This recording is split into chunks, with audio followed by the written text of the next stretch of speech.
Bueno, no se asusten que no voy a leer todo lo que está marcado acá, sino ustedes dicen hasta las 12 de la noche. No, simplemente la idea de compartir este rato, le decía a José, es conversar con gente que esté interesada en, más que en la historia en sí, de algo que ocurrió hace mucho tiempo. Creo que este libro es providencial en el sentido de que hay muchas de las cosas que nos pasan hoy, por lo menos es lo que me pasó a mí al leerlo, que se nos aclaran bastante a partir de la lectura de la vida de Santa Juana de Arco. Y permítanme que, aunque parezca una broma, digo, porque empezar a hablar de Santa Juana de Arco citando a un inglés parecería un chiste, pero bueno, lo voy a hacer. Decía Chesterton que el santo es un remedio porque es un antídoto. Ciertamente por ello es que el santo es con frecuencia un mártir. Se lo confunde con el veneno porque es un antídoto.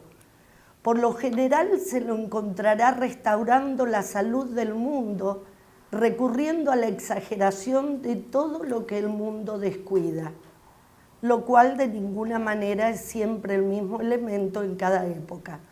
Aún así, cada generación busca a su santo por instinto, y el santo no es lo que las personas quieren, sino más bien lo que las personas necesitan.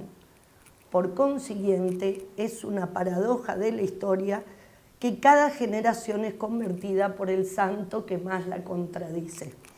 Seguramente habían escuchado alguna vez esta última parte de la frase, esta cita está en la vida de Santo Tomás de Aquino, escrita por Chesterton, y realmente va a la perfección con la vida, pasión y muerte de Santa Juana de Arco. Estamos presentando este libro que se llama Santa Juana de Arco, Reina, Virgen y Mártir. Un libro escrito por la hermana María de la Salle Sequeiros, que para quienes no la conozcan, es una religiosa que hace ya unos cuantos años, creo que más de 10 años vive en Francia, y que, bueno, actualmente está en Francia, por eso no ha venido a la presentación, pero como ella explicaba cuando hicimos las presentaciones en Buenos Aires, desde muy chiquita empezó su interés por Santa Juana de Arco. Su madre siempre le contaba historias de Santa Juana, así que dice, la verdad es que crecí escuchando hablar de Santa Juana, y cuando fui más grande, bueno, me fue concedido conocer los lugares donde había vivido y bueno, el interés fue aumentando.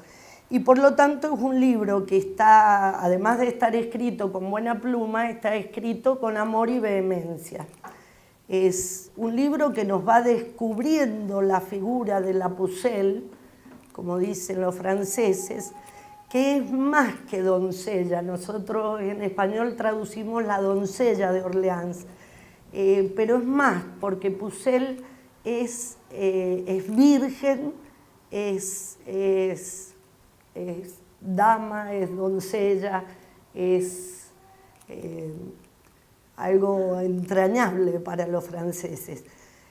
Y este libro nos descubre a esta mujer, a esta doncella, que fue llamada por Dios a una misión tan extraordinaria como sorprendente, porque fíjense que es llamada para conducir ejércitos, para liberar a su patria, siendo que ella era una campesina, analfabeta, no era un gran guerrero, no era un hombre, no era un estadista, no era un rey, no era un noble, era una muchacha campesina, y de repente Dios le pide esta misión. Es realmente algo bastante extraño.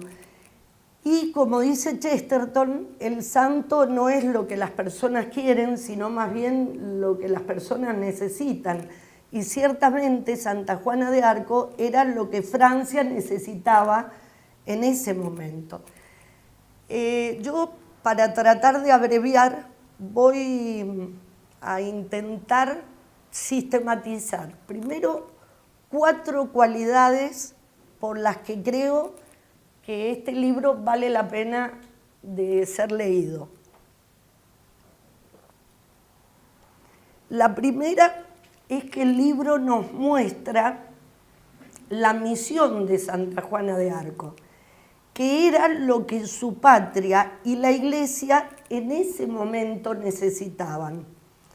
La autora nos lo explica, me voy a ahorrar, les juro que no me estoy inventando nada, me voy a ahorrar las citas para no alargar la presentación, pero si bien Dios le pide a través de las voces celestiales que ella escucha liberar Orleans y consagrar al delfín, o sea, al heredero del trono de Francia en Reims, no acaba ahí, no acaba en la cuestión patriótica, la misión, sino que a nivel sobrenatural, la misión de Juana era declarar a Jesucristo verdadero rey y señor de Francia y a los reyes franceses sus lugartenientes. Por eso la misión de Juana es capital para la Iglesia y para toda Francia. Debe restablecer al rey, salvar a Francia y convertirse en heraldo de la realeza de Cristo. Por eso dice la hermana Sayés que es una santa cristera, ¿sí? Mucho antes de los cristeros mexicanos, la misión de Juana es proclamar la reyesía de Cristo. Como también hemos recordado que decía Chesterton, el santo es un remedio porque es un antídoto y por eso con frecuencia se convierte en un mártir porque se lo confunde con un veneno. Y creo que esa es la segunda cualidad de Santa Juana que el libro nos revela, cómo fue traicionada por los suyos y cómo su vida y sobre todo su pasión y su muerte fue una constante lucha contra los fariseos, tal como nuestro Señor Jesucristo. Como dice la Sagrada Escritura, vino a los suyos y los suyos no lo recibieron. Todos los santos tienen alguna semejanza con la vida de Cristo, pero realmente es en esta segunda cualidad, en su lucha contra los fariseos, en la que se nos muestra la perfecta imitación de Cristo en la vida de Santa Juana de Arco. Como nos ha enseñado el padre Castellani, toda la vida de Cristo fue esencialmente eso, la lucha contra los fariseos. Y dice Castellani, cualquier biografía de Cristo que nos esconda o nos escamotee esta lucha contra los fariseos, nos estamos mintiendo, porque su vida sí se puede explicar por la predicación del reino, por la predicación de las bienaventuranzas, pero su muerte, ¿cómo se explica su muerte sin, que es el acto más importante de su vida, sin la lucha contra los fariseos? Dice Castellani, el drama de Cristo queda así escamoteado. La vida de Cristo no fue un idilio, ni un cuento de hadas, ni una elegía, sino un drama. Y no hay drama sin antagonista. El antagonista de Cristo fue el fariseísmo, vencedor en apariencia, derrotado en realidad. Sin el fariseísmo, Cristo no hubiera muerto en la cruz y la humanidad no sería esta humanidad, ni la religión esta religión. El fariseísmo es el gusano de la religión y parece ser un gusano ineludible, pues no hay en este mundo fruta que no tenga su gusano ni institución sin su corrupción específica. Y ciertamente esto se ve muy claro en la vida de Santa Juana de Arco, la lucha contra los fariseos, también en el caso de Juana aparentemente triunfantes, igual que en el caso de Cristo. De modo que mostrarnos esta semejanza de la vida de Santa Juana con la vida de Cristo, creo que es la segunda de las razones por las que conviene leer este libro. Solo por citar una de las tantas citas que trae la hermana Sayés, de Charles Péguy, que dice: se puede decir que de todas las santas, Juana es aquella a quien se le ha concedido que su vida, su pasión y su muerte hayan imitado más de cerca la vida, la pasión y la muerte de Jesús. ¿Sí? O sea que son muchos los autores y están citados en la obra que comparten esta opinión. En tercer lugar, este libro se nos presenta, como dice debajo del subtítulo Reina, Virgen y Mártir, dice: primer estudio documental en español a la luz de sus procesos. Y creo que eso también es un mérito de este libro que vale la pena resaltar, porque todas las conclusiones a las que la autora llega acerca de las complejas circunstancias en que sucedió la vida y la misión de Santa Juana están perfectamente documentadas y fundadas en la abundante cantidad de fuentes históricas que hay sobre Santa Juana de Arco. Dicen los medievalistas que es la persona de la Edad Media sobre la cual hay mayor cantidad de fuentes históricas. Por lo pronto, los 4 procesos jurídicos que debió afrontar. Primero, el proceso de Poitiers en 1829, cuando se presenta al rey, cuando logra llegar hasta el rey, siendo apenas una joven de 17 años, y comunicarle su misión. Y entonces el rey la somete a este proceso jurídico para ver si no es una loca que está desvariando y si realmente lo que le está diciendo, si le tiene que hacer caso o no. Segundo, el proceso de Rouen, que es el proceso de condenación de 1431, que acaba con la condena y la muerte en la hoguera de Santa Juana. Tercero, el proceso de rehabilitación en 1455, que es un proceso, los dos, los tres, el de Poitiers, el de Rouen y el de rehabilitación, son todos procesos eclesiásticos, de allí la complejidad de la cuestión. Y por último, el proceso de canonización, que fue largo justamente por esta dificultad, porque los procesos anteriores también eran procesos eclesiales y la habían condenado o habían mentido, como ya vamos a poner en algún ejemplo. El proceso de canonización duró 50 años, desde 1870 hasta 1920.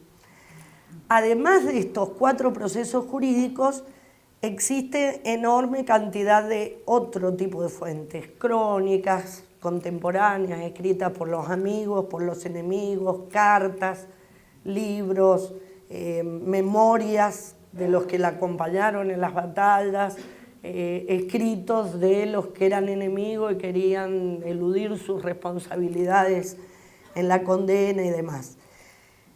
Todas estas fuentes no se encuentran en castellano, entonces por lo general las biografías a las que nosotros hemos podido acceder de Santa Juana de Arco no nos han contado estas partes de la historia de Santa Juana.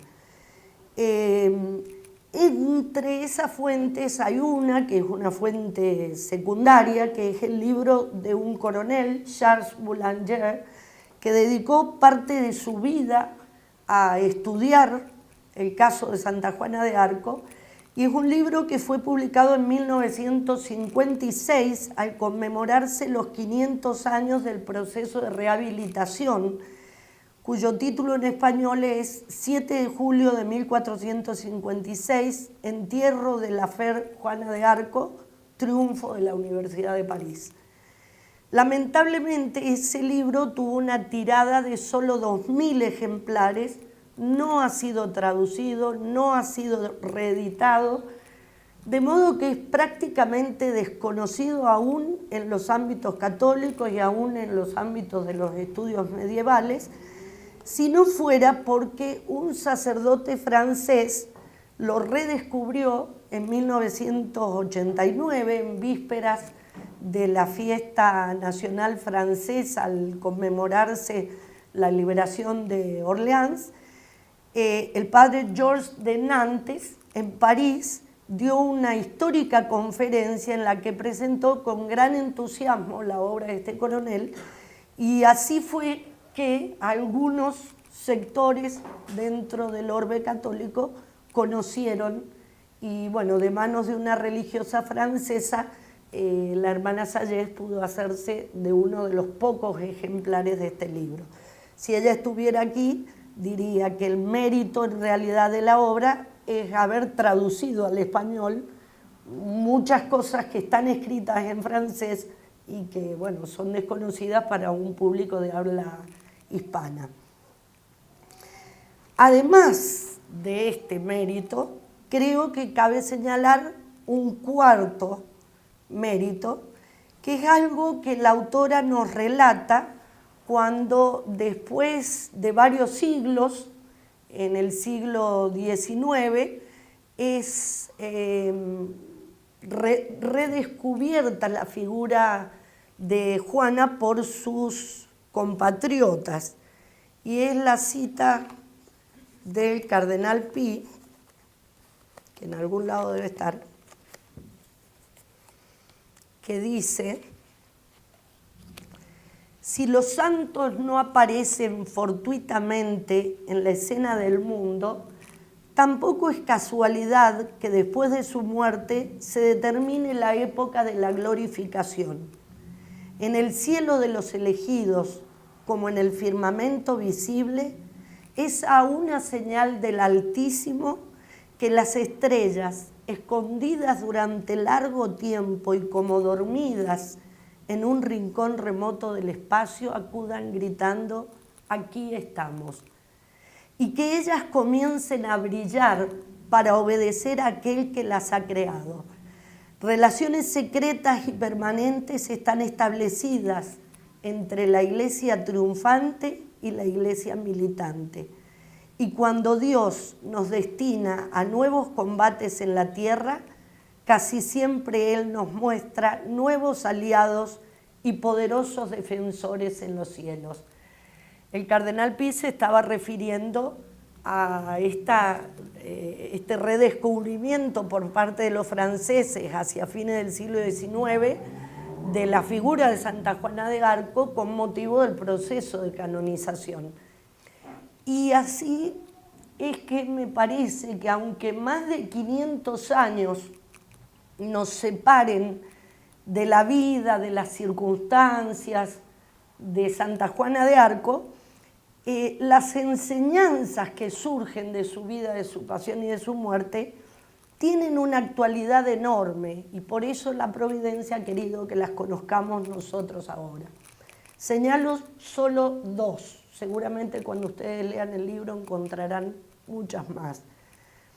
En tiempos de globalización, cuando hasta los propios cristianos a veces inconscientemente dicen no tener otra patria más que el cielo, se nos aparece esta santa, que es una santa patriota, ¿sí?, que hace algo verdaderamente grande por su patria, y que, sí, como dice Chesterton, cada generación es convertida por el santo que más la contradice.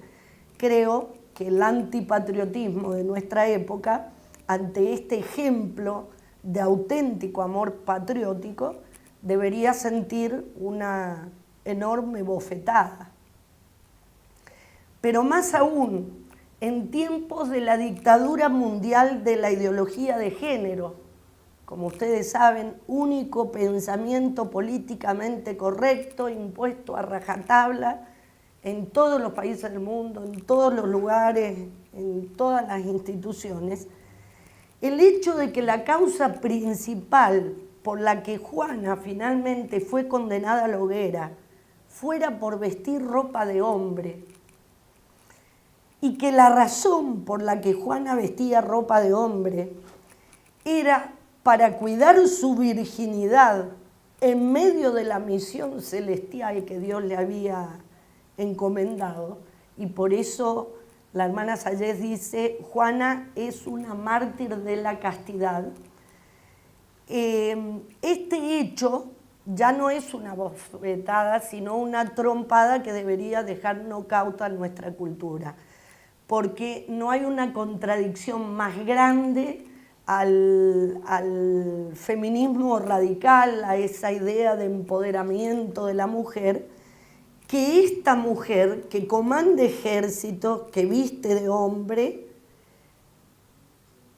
que viste armadura, mientras sus voces se lo ordenan, y que lo hace no por una falsa igualación de sexos ni nada que se parezca, sino por cuidar celosamente el tesoro de la virginidad en las condiciones en las que le toca cumplir su misión, durmiendo a la intemperie al lado de los soldados, rodeada de hombres obviamente, y en la cárcel, custodiada por el enemigo, porque cuando la toman presa son los borgoñones los que la toman presa, pero los borgoñones están vendidos a los ingleses, y los guardiacárceles son ingleses, son los enemigos que le tenían, imagínense la inquina que le tenían después de la enorme derrota de Orleans.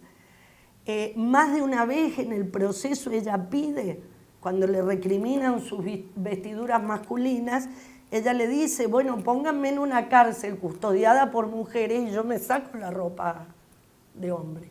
Pero mientras yo esté en estas condiciones, no me puedo sacar la ropa de hombre. Porque no solo estaba custodiada por hombres, sino que cuando llegaba a su celda, después de las jornadas del juicio, la ataban a la cama. O sea, estaba en una cama atada. O sea, evidentemente, sí, más de una vez quisieron violarla. Como dice la hermana Sayés, dice, probablemente esa fue la primera razón por la que escribí este libro. En el subtítulo, Reina, Virgen y Madre, bueno, dedica largas páginas a cada una de estos laureles, ¿sí? Y el de Virgen es el que se le concedió en la canonización.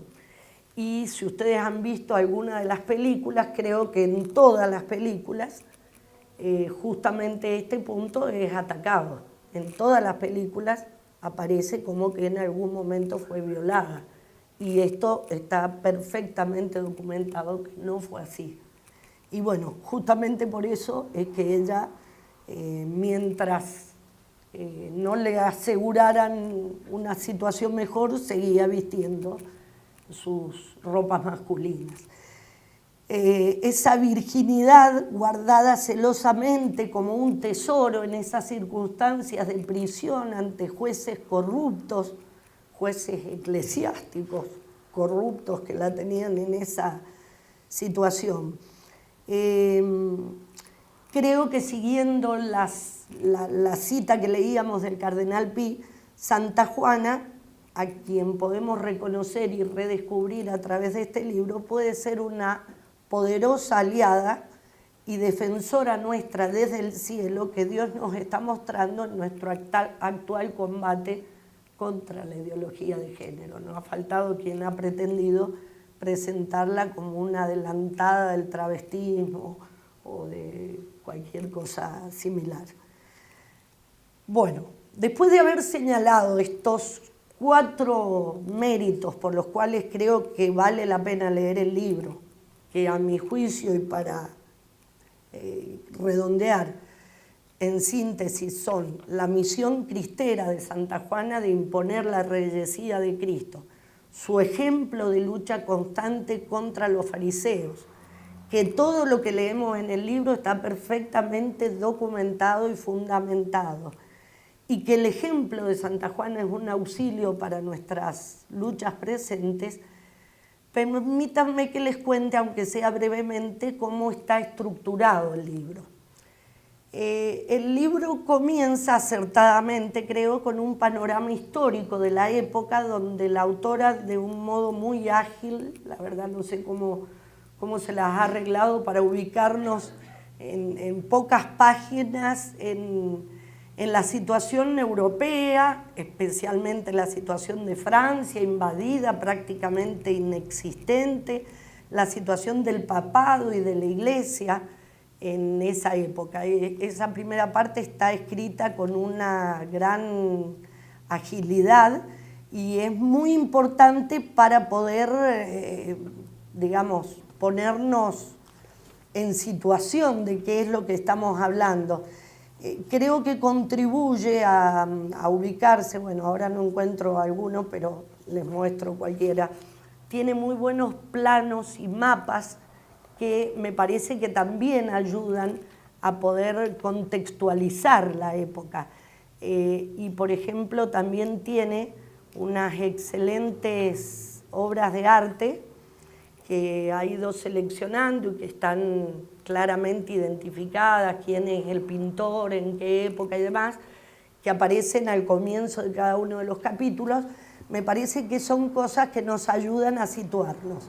Al final del libro, además, hay dos apéndices que también me parece que son interesantes. Uno es el artículo que escribe María Delia Buisel, que es la mamá de la hermana Sayés, esposa de Díaz Araujo, para quienes conocen a nuestro profesor, que ella escribe acerca de la recuperación por Francia del anillo de Santa Juana de Arco. Como ustedes saben, Santa Juana de Arco fue quemada en la hoguera, por lo tanto no quedó nada. Está el testimonio del verdugo inglés que dice que una vez consumido todo su cuerpo, él recogió con sus propias manos el corazón palpitante de Santa Juana, que no se quemó, y como Longinos obviamente se convirtió después de eso. Pero hasta eso, ese corazón que había quedado intacto fue arrojado al Sena, o sea que no quedó nada de Santa Juana de Arco, solo un anillo que durante el proceso le había sido incautado y que en el año 2016, por gracia de Dios, pudo ser recuperado por un grupo de patriotas franceses, católicos obviamente, no por el gobierno, no por un museo, por un grupo de gente que se enteró que se subastaba el anillo y juntó en pocos días el dinero y pudo recuperarlo. Y el otro apéndice es un artículo, una entrevista que se le hace al abogado, poeta, historiador Jacques Tremollet de Villers, que es uno de los últimos autores que ha escrito en Francia sobre Santa Juana de Arco. Bueno, entonces, como digo, en la primera parte nos ubica en el panorama de la época. La segunda parte, que es la más importante en extensión en el libro, nos va narrando la vida de la Pucelle y nos muestra cómo todo, nada ocurre por casualidad, todo fue ordenado y cuidadosamente planificado por la Divina Providencia, desde su nacimiento en la fiesta de Epifanía hasta los años de su vida oculta en los que crecía en gracia y sabiduría como nuestro Señor, donde empezó a recibir desde muy pequeña, desde los 13 años, las voces celestiales de dos santas mártires del siglo III, Santa Catalina de Alejandría y Santa Margarita de Antioquía, que junto con San Miguel Arcángel la van preparando para su misión. Luego vienen los 3 años, como en la vida de Cristo, de su vida pública. luego de una serie de dificultades y obstáculos, con apenas 17 años, logra ser llevada ante el delfín Carlos, a quien les pone su misión. Delfín que era negado como heredero por su propia madre. Su propia madre había firmado un tratado que lo dejaba sin la posibilidad de llegar a la corona de Francia. De un momento a otro, dice Sayés, la humilde pastorcita se había convertido como el Salvador en signo de contradicción y de esperanza, venido al mundo para caída y resurrección de muchos, a fin de revelar los pensamientos escondidos en el corazón, como dice la Escritura. Y del mismo modo, Santa Juana le revela al delfín pensamientos que solo él conocía. Y esto es el primer indicio que tiene el futuro rey de que evidentemente esta chica tiene una misión del cielo. La narración va siguiendo los testimonios dados por la propia Juana a ser interrogada en los dos procesos, el de Poitiers y el de Rouen. Como me toca acá representar el papel mío y el de la hermana Sayés, no voy a cometer el mismo error que les contaba en Buenos Aires. Fue un periplo, una locura de presentación, un día atrás del otro, y en el segundo día es donde las dos nos mandamos los mayores furcios. Cuando terminamos, Sayés me dice, ¿sabés lo que dijiste? Que Santa Juana era reina, virgen y madre. Dice, mirá que yo he leído de Santa Juana, pero eso no lo había leído en ningún lado. Y yo le dije, ¿sabés lo que dijiste vos? Que era hermoso leer los procesos judiciales, leer el proceso de canonización de Santa Juana, porque uno tenía ahí la voz de Santa Juana hablando. Quería decir el proceso de condenación, porque obviamente en el proceso de canonización Santa Juana ya no estaba. Bueno, donde está la voz de Santa Juana es en estos dos procesos, el de Poitiers y el de Rouen. El proceso de Poitiers fue favorable a Juana y por eso, casualmente, se perdió. Las actas del proceso de Poitiers no existen. O sea, se puede reconstruir el proceso de Poitiers a partir de las respuestas de muchos de los testigos que son citados de nuevo en Rouen, entre ellos la propia Juana, y que hacen referencia a sus respuestas en el proceso anterior.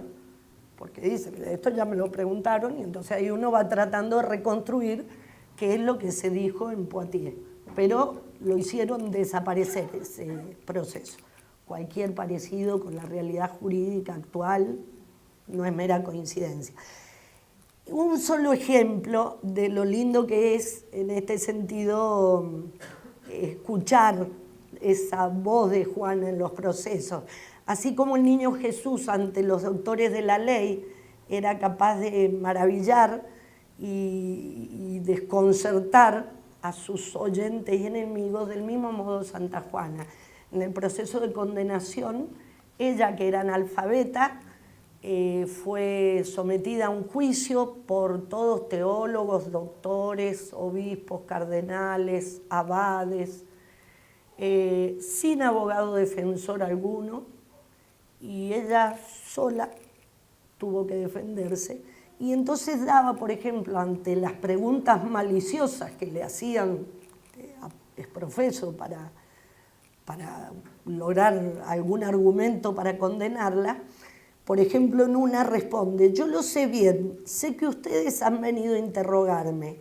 Ahora bien, yo no sé ni la A ni la B, pero lo único que sé es que vengo de parte del Rey de los Cielos para levantar el sitio de Orleans y conducir al delfín a Reims para que allí sea coronado y consagrado.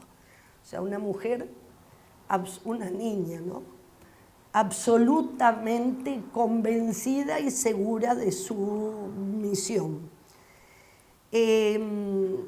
Las ilustraciones de la página 102, donde nos muestra la reconstrucción del estandarte que llevaba Santa Juana de Arco en las batallas, Es hermoso porque, como dice la hermana Salles, evidentemente era símbolo de su misión política y providencial. Cristo, Rey del mundo, reconquistando su reino.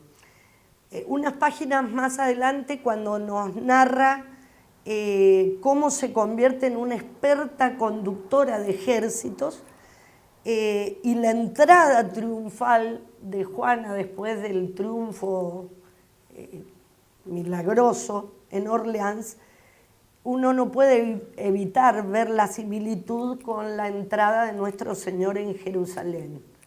Como cuenta la Escritura, la gente llena de alegría se puso a alabar a Dios, diciendo, bendito el Rey que viene en nombre del Señor. Bueno, del mismo modo fue la entrada triunfal de Juana en Orleans. Y del mismo modo que al Señor, 5 días después, una muchedumbre gritaba, crucifícalo, también Santa Juana seguiría los mismos pasos de Cristo, también en esto, en la traición de los suyos.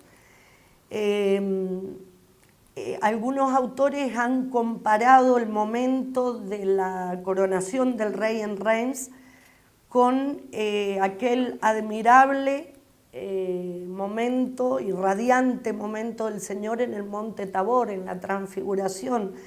Y fíjense que no existen las casualidades. En ese momento de gloria, Santa Juana es acompañada por su padre Jacques y por sus hermanos Pierre y Jean, los nombres de los 3 apóstoles que acompañan al Señor en el monte Tabor, Santiago, Pedro y Juan. Ella sabía que la traición se recibe de un amigo, de uno de los suyos, como aquel que había mojado en el mismo plato del Señor, y ella no iba a esquivar esta misma suerte. Y la primera traición vino de quien menos podía esperarse, el rey, que le debía su reinado. Cuando las circunstancias le fueron favorables y se sintió dueño de la situación, prefirió confiar en sí mismo, prefirió confiar en el asesoramiento de los guerreros, de los oficiales, y despreciar la ayuda divina y los consejos sobrenaturales de Juana. Dividió el ejército, la separó a Juana de sus principales hombres de confianza y demás, y bueno, Juana en silencio obedecía al rey, aunque veía demorarse el cumplimiento de su misión, que era la recuperación de toda Francia. Y es entonces cuando viene la segunda y la peor de las traiciones, en la que más asemeja la vida de Juana a la de Cristo, que es la traición de los fariseos. Cuando los miembros de la Universidad de París ven que Juana está en dificultades, digamos, porque el rey no le hace caso, aprovecharon para desparramar la gran mentira de que la Pucelle no era una enviada de Dios, sino una hechicera o bruja a la cual había que tomar prisionera para examinar en proceso inquisitorial. Para dirigir el circo ya había aparecido un hombre siniestro, Pierre Cochon, obispo de Beauvoir y ex rector de la Sorbonne, entonces refugiado en París desde que su diócesis se había entregado a la jurisdicción del rey Carlos. Desde ese momento se convertiría en el enemigo capital de Juana, haciendo las veces de un Caifás francés. Como dice Castellani, hablando de la pasión de nuestro Señor, dice, es una página maestra de ilegalidades, rabioso proceso que fue una monstruosidad jurídica. Esto mismo cabe aplicarle al proceso de Juana. Ilegal la acusación, ilegal el tribunal, falsos y contradictorios los testigos, no hubo abogado defensor, fueron falseadas las actas, pagados los jueces por los ingleses, en fin, todo absolutamente nulo e ilegal. Estas irregularidades, corrupción y venalidad aparecen absoluta y minuciosamente narradas y documentadas por la autora, así como las reiteradas súplicas no solo de ser custodiada en una prisión por mujeres, sino de elevar su caso a la Santa Sede, cosa que no va a ser oída y ni siquiera va a ser registrada en las actas. En total, nos dice el autor, intervinieron 113 clérigos que figuran como miembros del tribunal, de los cuales el 75% provenía de la Universidad de París, la mayoría vivía de las prebendas y rentas de la administración inglesa, desde un cardenal, 2 futuros cardenales, 11 obispos, 10 abades, más de 113 sacerdotes, doctores, maîtres, o sea, todo un solemne clero lleno de vanidad. Esto lleva a la autora a concluir que se trató de una gran parodia judicial, por no decir de un asesinato premeditado disfrazado como proceso de iglesia. Es ese tipo de vanidad tan bien descrita por Castellani al hablar del fariseísmo. Nos dice que es la soberbia religiosa, es la corrupción de la verdad más grande, la verdad de que los valores religiosos son los más grandes, pero que por eso mismo, dice Castellani, en el momento en que nos los adjudicamos, los perdemos y dejan de ser de nadie, dejan de ser de Dios, deja de ser de nadie si es que no deviene propiedad del diablo. El gesto religioso, cuando toma conciencia de sí mismo, se vuelve mueca. Esa actitud es la que los testimonios y las actas judiciales nos revelan. Castellani también dice algo que en el caso de Juana se aplica a la perfección, tal como en el caso de Cristo. El fariseísmo, dice Castellani, tal como está descrito en los evangelios, tiene como 7 grados. Primero, la religión se vuelve exterior y ostentatoria. Segundo, la religión se vuelve rutina y oficio. Tercero, se vuelve negocio. Cuarto, se vuelve poder o influencia, medio para dominar al prójimo. Quinto, aversión a los que son auténticamente religiosos. Sexto, persecución a los que son verdaderamente religiosos. Y séptimo, sacrilegio y homicidio. Esto se ve clarísimo en el caso de Santa Juana de Arco y Castellani concluye este párrafo diciendo: aquel que no vea la extrema maldad del fariseísmo, que realmente es fácil de ver, que considere solamente esto: la religión suprimiendo la misericordia y la justicia. ¿Puede darse algo más monstruoso?, se pregunta. También Juan Manuel de Prada, en una página muy elocuente, describe la monstruosidad del fariseísmo que le tocó enfrentar a Santa Teresa de Ávila en esta obra El Castillo de Diamante, que no se los voy a leer por no alargar, y que además lo que hace Juan Manuel de Prada es repetir lo que ha aprendido de Castellani, porque Juan Manuel de Prada es quien ha editado a Castellani en España. Así que ciertamente uno encuentra la similitud. La escalofriante semejanza del proceso de Juana con el de nuestro Señor llega incluso hasta la elección de un Barrabás. Se presenta a último momento, una vez que ya está resuelta la condena, por ser un año de gracia, está la posibilidad de salvar a un preso. Y se presenta ante la asamblea un vulgar presidiario culpable de violación, y la asamblea elige al violador. El momento de la entrega martirial de Santa Juana Bueno, es precioso. ¿Cómo no comparar la trágica escena con el primer Viernes Santo de la historia? Cuando Jesús, flagelado y coronado de espinas, fue presentado al pueblo al grito de Pilatos, «Ecce homo». Aquí estaba la mujer. La Pucelle se mantenía firme, de pie, sobre un carro que las transportaba lentamente por la vía dolorosa. Más adelante dice, murió perdonando a sus enemigos que no sabían lo que hacían, logrando ablandarles su corazón de piedra. Algunos, no a todos. Ciertamente que nos recuerda cómo 1400 años antes los fariseos habían acusado al Divino Maestro de estar poseído. ¿Se acuerdan la Escritura?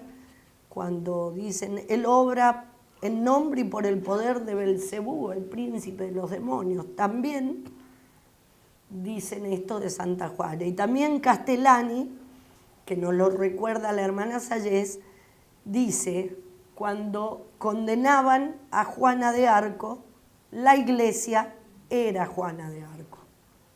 Por muchos títulos, por muchos teólogos, por muchos doctorados que tuvieran, la iglesia verdadera era Juana, no los que la condenaban. También dice Castellani, aunque en tono de jocosa ironía, como suele, la iglesia canoniza a los santos después de muertos. Antes de morir a veces los ayuda a bien morir. Bueno, ese fue el caso de Santa Juana. Y también nos dice, la iglesia como sociedad espiritual atraviesa la corrupción de sus autoridades legales en virtud de los hombres espirituales, es decir, de los que tienen en ella autoridad real. Algunos de ellos pagan esa autoridad con la vida. Juana de Arco, Savonarola, Bartolomé Carranza, sin nombrar al primero de los mártires de nuestra religión, cuyo nombre sea loado, nuestro Señor Jesucristo, ¿no?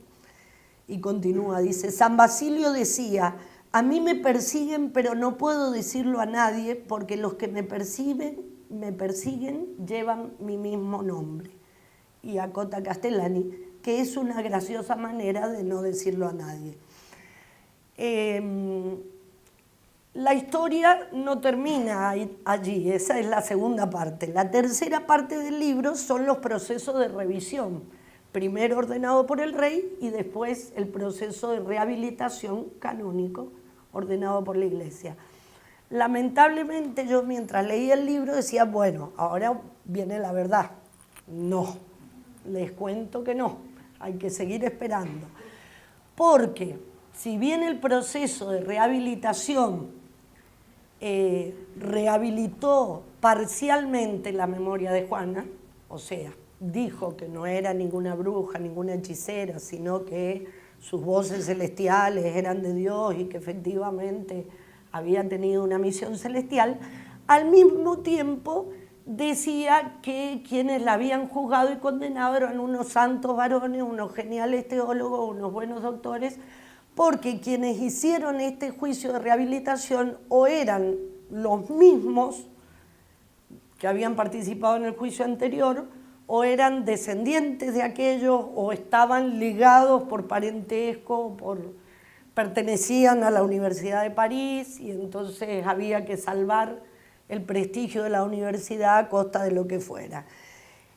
Y como suele suceder, la mentira llama más mentira. Entonces, poder tapar esta realidad fue una bola de nieve que hacía que la mentira se volviera cada vez más grande. Acá es donde se aumenta la mentira que ya había sido inventada en el juicio anterior de Collón y que aparece también en las películas, que es la de la abjuración de Juana, que dicen que en un momento de debilidad por tanto que la torturaban y qué sé yo, bueno, ella dice, sí, está bien, es verdad, mis voces son del demonio y no me hagan caso, soy una loca, soy una bruja.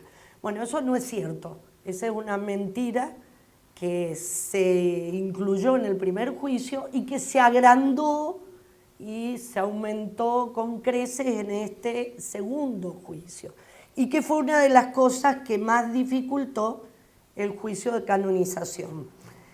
Fue un proceso invertido, dice la hermana Sayez, donde la víctima se vuelve culpable y los criminales víctimas. Jueces, notarios, asesores y alguaciles jamás fueron indagados como acusados, solo fueron citados en situación de testigos.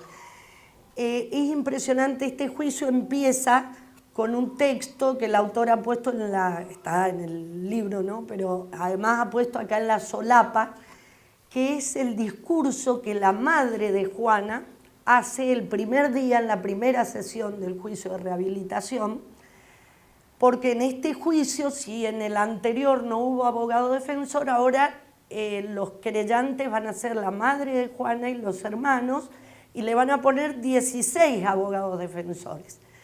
Pero después de que la madre de Juana dice este discurso que nunca se esperaron, de una mujer campesina, donde dice un montón de verdades, le van a prohibir asistir al resto de las sesiones. O sea, ella era la querellante y le prohíben asistir. Y no solo le prohíben asistir, sino que además la obligan a aceptar el resultado final del juicio, cualquiera que sea, bajo hipoteca de por vida de todos sus bienes, sin posibilidad de apelar. O sea, una cosa de loco. Bueno, felizmente viene la última parte, la cuarta parte del libro, que es la restauración de la verdadera imagen de Juana, que comenzó, como no podía ser de otro modo, por la poesía, como nos ha enseñado Aristóteles y nos ha recordado Antonio Capuleto. La poesía precede a la historia, y fueron los poetas los primeros que recuperaron la figura verdadera de Santa Juana de Arco, y posteriormente los historiadores. La corona siempre mantuvo el agradecimiento y la memoria de Santa Juana, y bueno, así fue que se inició el larguísimo proceso de beatificación, que concluyó en un acto hermoso, la descripción de la cantidad de gente de todo el mundo que asistió y demás, y cómo el Santo Padre, que el que la canonizó, el Papa León XIII fue el que la declaró venerable, San Pío X la beatificó y Benedicto XV la canonizó. Y en la homilía pronunció estas palabras: esto no sucede sin un secreto designio del cielo. En una época en que los gobernantes no quieren reconocer más el reinado de Cristo, y por lo tanto es necesario que Él reine, aquel que su Padre ha establecido como heredero de todas las cosas.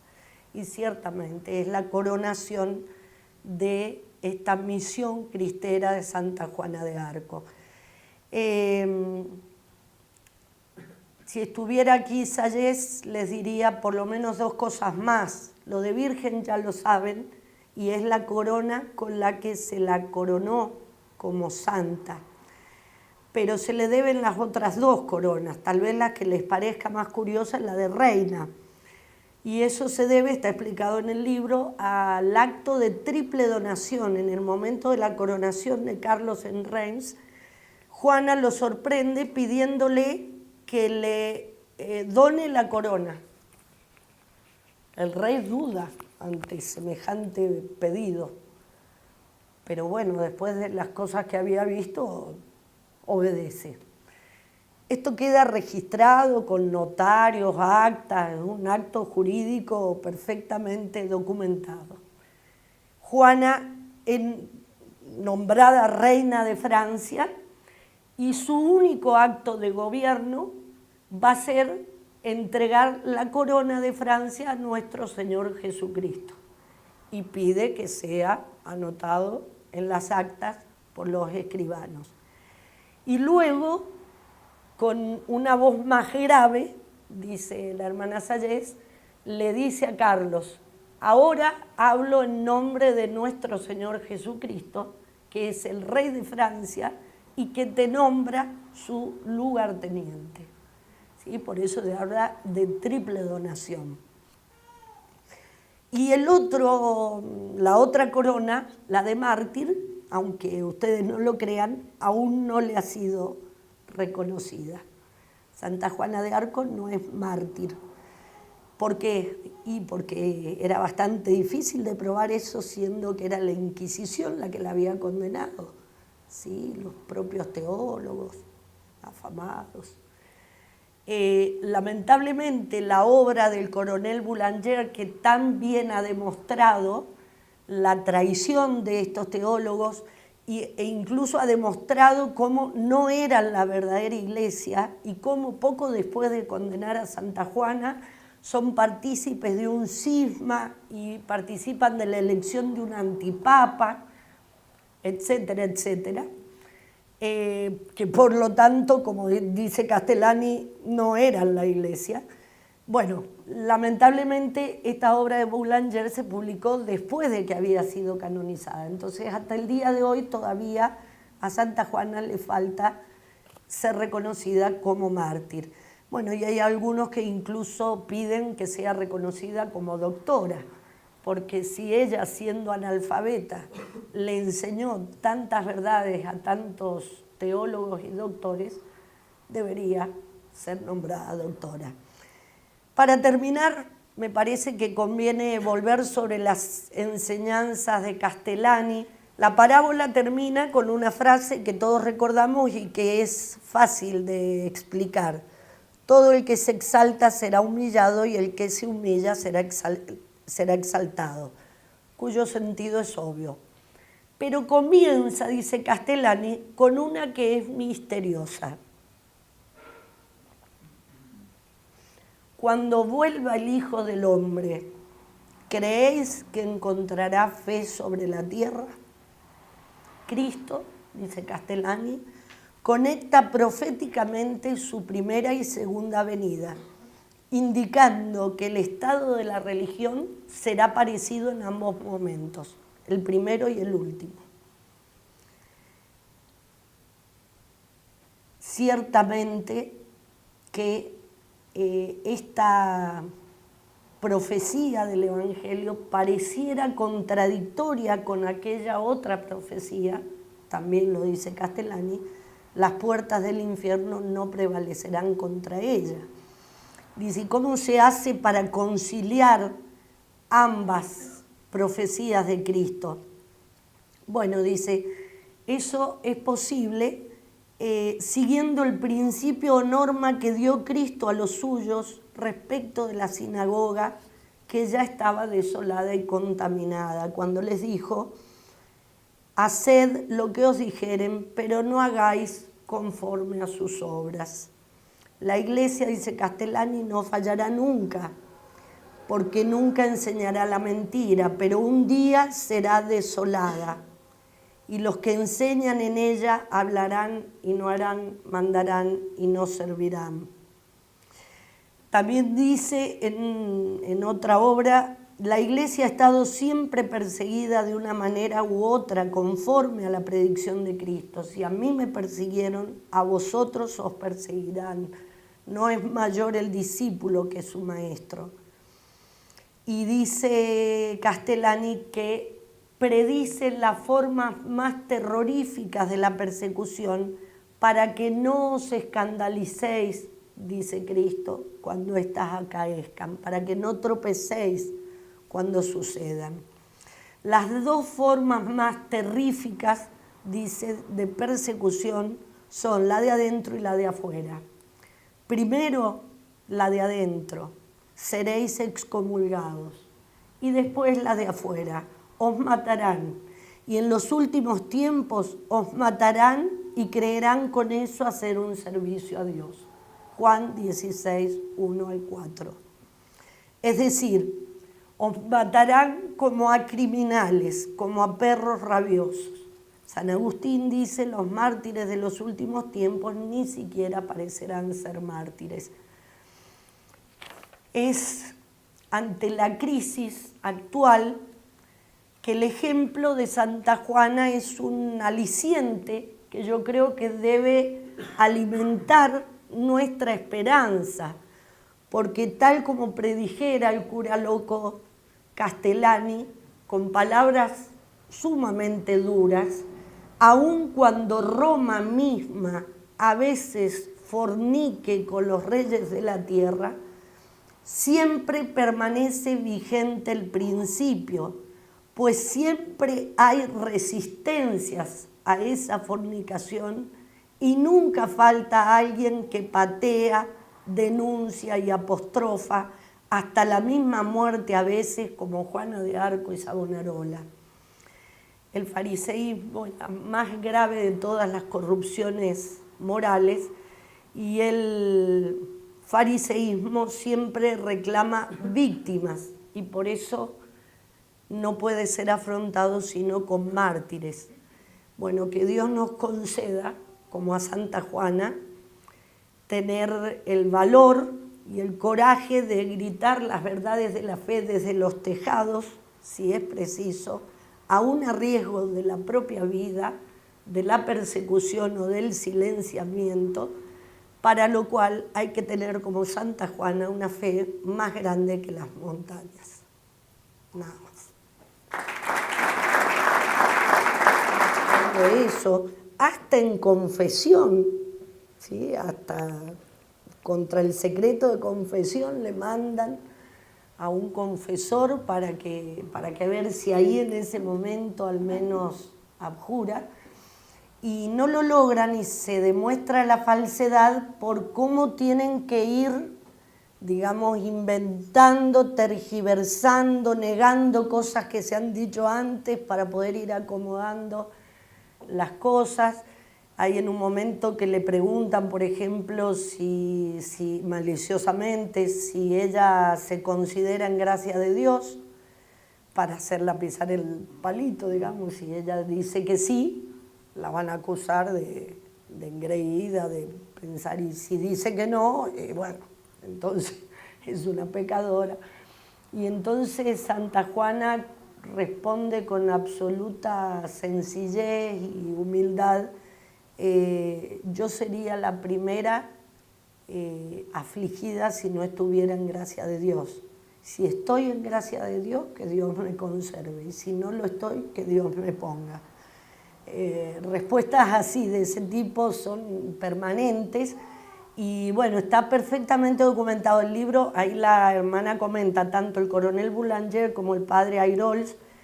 El libro es un ladrillo. De hecho, le han pedido a la hermana si puede sacar un libro más de divulgación, así con menos citas, como para un público más general, tal vez a lo mejor para los chicos, por ahí para...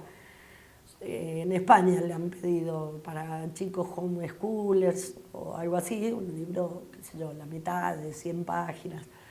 Dice que sí, que lo va a hacer. Pero bueno, en las citas hay dos obras fundamentales en ese sentido, la del coronel Boulanger y la del padre Ayrols, que escribe 6 tomos de 600 páginas cada uno, y uno de los tomos está dedicado específicamente al tema de la abjuración. ¿Sí? Y la hermana Sayés, bueno, lo que ha hecho ha sido sintetizarnos la información. La mamá de la Clara, como es abogada, quería más de los juicios. Bueno, que aprenda a leer en francés y se lea los 6 tomos del padre Ayrols. Realmente es sorprendente, o sea, se va mostrando todos los tejes y manejes y las contradicciones, y cómo esto de la abjuración es a lo que se echa mano para poder salvar al tribunal. Aparece una supuesta que el tribunal ha sido engañado porque alguien le dijo, que no dice quién es el que le dijo. Perdón, lo de la abjuración aparece aparece por primera vez tímidamente en la condenación, y en la rehabilitación aparece muy tímidamente porque no lograron hacerlo. Se ve que esa era la intención de Collón. Como no logró, entonces la condena por vestir de hombre, porque si no la hubiera condenado por la abjuración. Como no logró sacarle la abjuración, lo deja así como da a entender. Y esto es recreado y aumentado y bueno, se vuelve toda una cuestión en el proceso de rehabilitación como manera de salvar la responsabilidad de los jueces. Que incluso le dicen a la madre de Juana, bueno, sí, vamos a rehabilitar en un momento como para bajarle los humos, bueno, en el único momento en que la pobre puede asistir, la primera sesión, le dice, bueno, tampoco, o sea, vamos a rehabilitar a su hija, pero tampoco podemos quitarle toda responsabilidad porque ella abjuró. ¿Sí? Entonces, desde el primer momento, la excusa de la abjuración va a ser lo que les permite salvar al tribunal. Ahí la hermana lo cuenta también cuando hace la presentación, y está en el libro, hay un anatema del Papa León XIII contra Collón, que después de esto fue obispo de Lisieux, y está enterrado en la catedral de Lisieux, y el Papa León XIII ordenó que su cuerpo sus restos fueran sacados de la catedral y tirados a la basura. Y esa orden pontificia hasta el día de hoy no se cumple. El cadáver que no está es el de Juana y el de Collón sigue estando en la catedral de Lisieux. Con rehabilitación el rey hace como una pequeña investigación, digamos, en orden a la rehabilitación. O sea, cuando la condenaron, el rey podría haber hecho algo, se hizo el desentendido, se le pasó el momento y bueno, terminó en la hoguera. Él hace un juicio previo y, bueno, después de que el brazo político hace esto, la Iglesia manda hacer el proceso de rehabilitación. Y ahí las maniobras son increíbles. En el juicio de rehabilitación es todavía más increíble que el de condenación, porque claro, tienen que salvar a Juana sin acusar al tribunal y a su vez salvar al tribunal sin acusar al rey, porque cuando el tribunal que condenó a Juana también había condenado al rey por hacerle caso a una bruja y todo lo demás. ¿Sí? Entonces, bueno, hacen unas maniobras increíbles y una serie de mentiras como para quedar bien con Dios y con el diablo, y de ese modo pueden llegar a amenazar temporalmente a la madre de Juana. Y eso de no permitirle que asista, ni siquiera es una cosa increíble.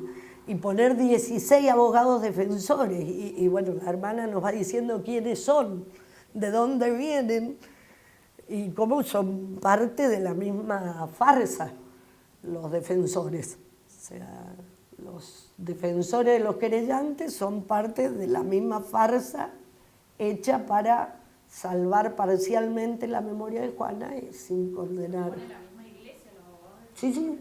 O sea, ella no pone, la familia pone ningún... estaba permitido. Ni siquiera los dejan asistir al juicio. Porque esta señora dijo la verdad cuando se le dio la palabra y entonces... O sea, pues ella es la querellante. Que los abogados la iban a representar, así que... Y eso yo, la verdad, jamás, miren, ya hay monstruosidades jurídicas, pero nunca había escuchado hacerle prometer a una persona que va a aceptar el resultado del juicio, cualquiera que sea, sin posibilidad de apelar. Eso es una cosa increíble. Y encima bajo hipoteca de sus bienes, que imagínense, era una familia de campesinos, así que ¿qué serían sus bienes? Una casa. Bueno, está bien que la corona en agradecimiento le había otorgado algunos bienes, pero igualmente, ¿no? Es increíble.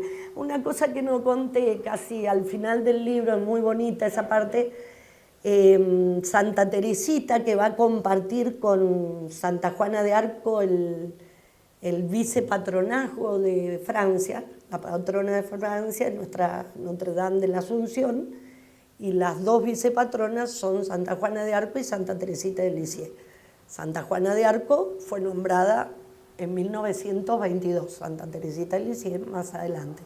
Bueno, Santa Teresita vive cuando el proceso de canonización de Santa Juana, y entonces escribe unos versos preciosos acerca de la misión póstuma de Juana. O sea, cómo después de su muerte, Juana, como el Cid campeador, también está llamada a seguir ganando batallas para Cristo Rey. Y allí nos hace notar la hermana Sayés la increíble paradoja también de una santa monja de clausura hermanada en espíritu con una santa conductora de ejércitos, y, o sea, como parecieran dos cosas totalmente opuestas, sin embargo, ambas sirviendo al mismo ideal. Es muy... Una pregunta cortita. ¿Por qué se tardó tanto en iniciar el proceso de canonización? Porque fue en 1450 y Y justamente por todas estas mentiras. Juana es olvidada, también en eso hay una semejanza con nuestro Señor Jesucristo. Nuestro Señor estuvo 3 días enterrado, esperando la resurrección. Bueno, Santa Juana estuvo más de 3 siglos enterrada en el corazón del pueblo fiel, y en la memoria de la monarquía la figura de Juana seguía viva. Pero todas estas mentiras sin duda habían ennegrecido la verdadera imagen de Santa Juana. Y entonces, bueno, va a haber que esperar este momento de restauración de su verdadera imagen para que se la empiece a valorizar primero en Francia y después que la misma Iglesia pida. No me acuerdo yo, la hermana lo ha puesto en el libro obviamente y lo dice en la presentación, el postulador de la causa, no me acuerdo cómo se llama, cuando pide iniciar la causa, le dicen, bueno, mire, si usted quiere, iníciela, pero esto no va a ser nada fácil, porque usted me está hablando de canonizar a una mujer que condujo ejércitos, que fue condenada por la Inquisición, que fue vuelta, o sea, fue rehabilitada, pero parcialmente, y vuelta a condenar de algún modo en el juicio de rehabilitación. Y todo eso va a haber que demostrarlo. Y bueno, como decía, esa es la razón por la cual no fue declarada mártir. El Papa zanjó la cuestión porque seguía ahí la cuestión de la abjuración que no se lograba resolver. Y bueno, el Papa zanjó la cuestión diciendo los méritos de la santa superan enormemente si es que eso verdaderamente sucedió, y la canonizó aunque tuviera ese estigma. Bueno, después las investigaciones históricas demostraron que eso era falso y que, bueno, podría ser nombrada mártir efectivamente. Pero esa es la razón por la cual se demoró tanto. Que muere en defensa de la fe o de una verdad aneja la fe. Es algo difícil de demostrar que si es un tribunal eclesiástico el que lo condena, el que está condenado está muriendo defendiendo a la fe. Como dice el coronel Boulanger, esto se demuestra si vemos que quienes la condenan no representan a la verdadera iglesia, porque son cismáticos. Claro, eran el clero, pero inmediatamente después del juicio de Juana, que en esto es inverso al proceso de Cristo. En el proceso de Cristo es un proceso religioso que es presentado como proceso político. En esto, en el caso de Juana, es al revés, es un proceso político, son los ingleses que se quieren vengar de Juana, y que es disfrazado de proceso religioso. Y por eso es que este clero cismático, si bien su, digamos, adhesión al cisma va a ser posterior, pero inmediatamente posterior a la condenación de Juana, pero bueno, eso explicaría por qué nunca registraron las reiteradas peticiones de Juana de que su caso sea elevado a la Santa Sede. ¿Sí? Para ellos la Santa Sede no contaba. ¿Sí? Perdón, Andrea, es muy significativa también la causa de la condena, ¿no? Que Sí. sea porque precisamente es una causal meridiana, porque no es por hereje. Sí. Y no es por una cuestión política, porque claro, ahí ellos, los ingleses se sacan la careta y dicen, fajate. seguro, ellos pretendían condenarla por hereje, por brujería, que era lo que habían difundido, pero no lograron. Empezando que ni siquiera lograron la acusación inicial, porque para empezar el juicio había que tener algún dato, y cuando van a buscar los testigos de su vida privada, no hay nada que se le pueda achacar. O sea, tienen que inventar algo para poder llevarla a juicio, ya del comienzo, porque realmente no encuentran nada. Y por eso que terminan condenándola por esta cosa tan ridícula